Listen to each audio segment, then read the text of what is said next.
Hey precious people, welcome to Ethereal. So today I'm gonna talk about Bengali and their obsession. Durga পূজা, কালী পূজা, ভাই ফোঁটা, চড়ক মেলা, দোল, হোলি, রথ দিয়ে শুরু। দুর্গা পূজা, কালী পূজা, ভাই ফোঁটায় শেষ। Please ignoring my background noise because it's চিকু। ইন্নি ভালো করে মাছের মাথা দিয়ে পুঁই শাকের চচ্চড়িটা রান্না করো তো। Sorry, but literally it's emotion. মাছের মাথা দিয়ে লাউয়ের চচ্চড়ি, নো, পুঁই শাকের চচ্চড়ি, সরি। চিংড়ি মাছ দিয়ে লাউয়ের ডাল, লাউ ঘন্ট, গরম গরম মাছ ভাজার সাথে গরম গরম ভাত, আলু ভাতে, আহা, ঘি না হলেও চলবে। এক্সাম দেওয়ার টাইমে, এক্সাম দিতে যাওয়ার টাইমে এটা দিয়ে যাবে আমার পুরো চুম্মা। মাছ হলেও যখন মাছ বিক্রি করতে যায় এখান দিয়ে বলতে বলতে যায় প্রতি খাবলে মাছের মুড়ো। মাছ হচ্ছে আমাদের জন্য ইমোশন। প্রতিদিন একটু করে তো মাছ চাই। মাছেরও কত রকম নাম আছে, কত রকম ভাগ আছে মাছের, কত রকম মাছ হয়। উফ, চিকু চেঁচানোটা একটু বন্ধ কর। এটা তো গেল মাছের পার্ট। এছাড়াও পোস্ত বাটা, বাটি পোস্ত, গরম করে সর্ষের তেল দিয়ে কাঁচা লঙ্কা দিয়ে গরম ভাতের সাথে, আহা। আর শুধু কাঁচা পোস্ত বাটা, যেটা বয়েল না করলেও চলবে। ক্যা টেস্ট চিকু। তবে পোস্তর সাথে একটা কানেকশন আছে। যদি প্রতিদিন পোস্ত হয় তাও খেয়ে নেব। আলু পোস্ত ডাল, আলু পোস্ত টকের ডাল, আলু পোস্ত আম ডাল, আলু পোস্ত ভাত, আলু পোস্ত মাছ ভাজা, পোস্তর বড়া। তো ঝাল ঝাল চিকেনটা বাদ যাবে কেন? ঝাল ঝাল করে চিকেন বানাও তো, বেশি ঝাল দিও না তা বলে। চিকেন আর গরম গরম ভাত। ভাতও একটা ইমোশনস বাঙালির কাছে। ভাত ছাড়া যেন ঠিক চলে না কোথাও। আবার বাঙালি এরকমটা করে, এখানে বেরিয়ে বাইরে ভাত খায় না। বিকজ তো ঠিকই না, বাইরে তো রোজই খাচ্ছি, কেন বাইরে বেরিয়ে ভাত খাবো? বাইরে কোথাও বেড়াতে গেলে ভাতের খোঁজ করে, কোথায় কোথায় আছে বাঙালি হোটেল, কোথায় আছে কোথায় আছে। ভাতও একটা ইমোশনস। একদিন ভাত না খেলে মনে হয় কতদিন ভাত খাইনি। আহা, ভাত যে আমাদের প্রাণ। উৎসব নাইয়া একটু ভাতের গন্ধ পেয়ে, মানে একটু ভাতের জন্য কত কি করেছে বলুন তো। ভাতের গন্ধে বাঙালি তো, তাহলে কবজি ডুবিয়ে খেতে হবে, বলতে হবে যে কবজি ডুবিয়ে খাবো। বাঙালি তো, পাঞ্জাবি কিন্তু পরতে হবে। বাঙালি তো, শাড়ি কিন্তু চাই, সারা করে শাড়ি, আটপৌড়ে ভাবে। আহা, পূজার টাইমে অঞ্জলি দেওয়ার সময় চিকু চাচাতেই থাকে, ওর ভয়েস না শুনলেও চলবে। বাঙালি হয়ে মেয়েরা কিন্তু শাড়ি পরতে জানে মোটামুটি ভাবে, মানে পরতে পারে ভালো রকম ভাবে। ছেলেরা কিন্তু ধুতি পরতে জানে না, মোস্ট অফ দ্য ছেলে। বাঙালির কাছে দই আর মাছ এই দুটো হচ্ছে ইমোশনস।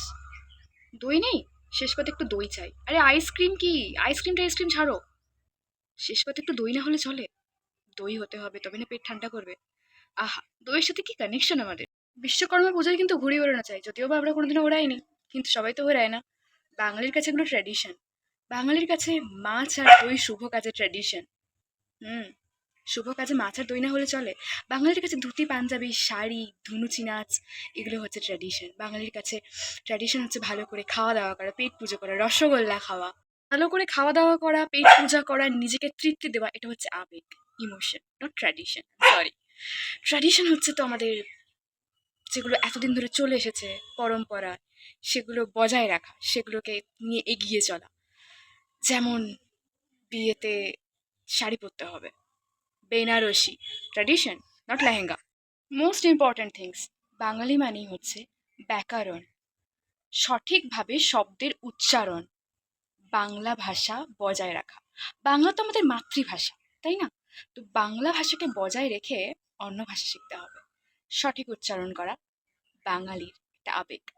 বাঙালির এই যে বাঙালি হয়েও ঠিকঠাক উচ্চারণ করতে না পারা, ঠিকঠাক প্রনাউন্সিয়েশন না করতে পারা, লাইক ভুল করা, মিনিং না জানা, এগুলো কিন্তু লজ্জাজনক বিষয়।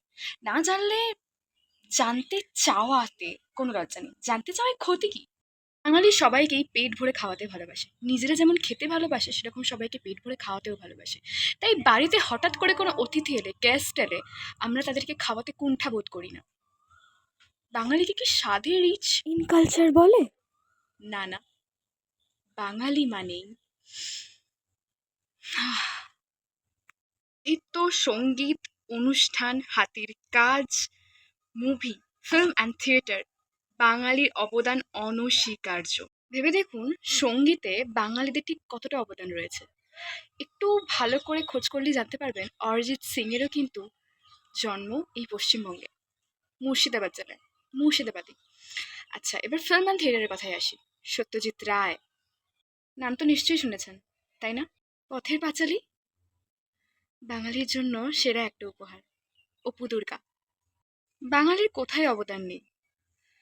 ভারতবর্ষ যে আজ স্বাধীন, সেখানেও বাঙালির অবদান রয়েছে। আমরা সুভাষ বোসের দেশে থাকি, আমরা সুভাষ বোসের দেশে থাকি, নেতাজি সুভাষচন্দ্র বোস। আমাদের তো গর্ববোধ করা উচিত, আমরা গর্বিত, আমরা বাঙালি। রবীন্দ্রনাথ ঠাকুর, কাজী নজরুল ইসলাম, বঙ্কিমচন্দ্র চট্টোপাধ্যায়, বিভূতিভূষণ বন্দ্যোপাধ্যায়, এছাড়াও আরো অনেক অনেক অনেক ব্যক্তি আছেন। সুনীল গঙ্গোপাধ্যায়, মানিক বন্দ্যোপাধ্যায়, মহাশ্বেতা দেবী, এছাড়াও আশাপূর্ণা দেবী, এরকম অনেক মানুষ আছেন যাদের জন্য আমরা গর্ববোধ করতে পারি, আমরা গর্ববোধ করি। দার্জিলিংয়ের যে ফেমাস চা বাগান, সেটা কিন্তু পশ্চিমবঙ্গের মধ্যেই অবস্থিত। কলকাতায় এমন এক জায়গা যেখানে এখনো ট্রাম চলে, কলকাতা কিন্তু পশ্চিমবঙ্গের মধ্যেই।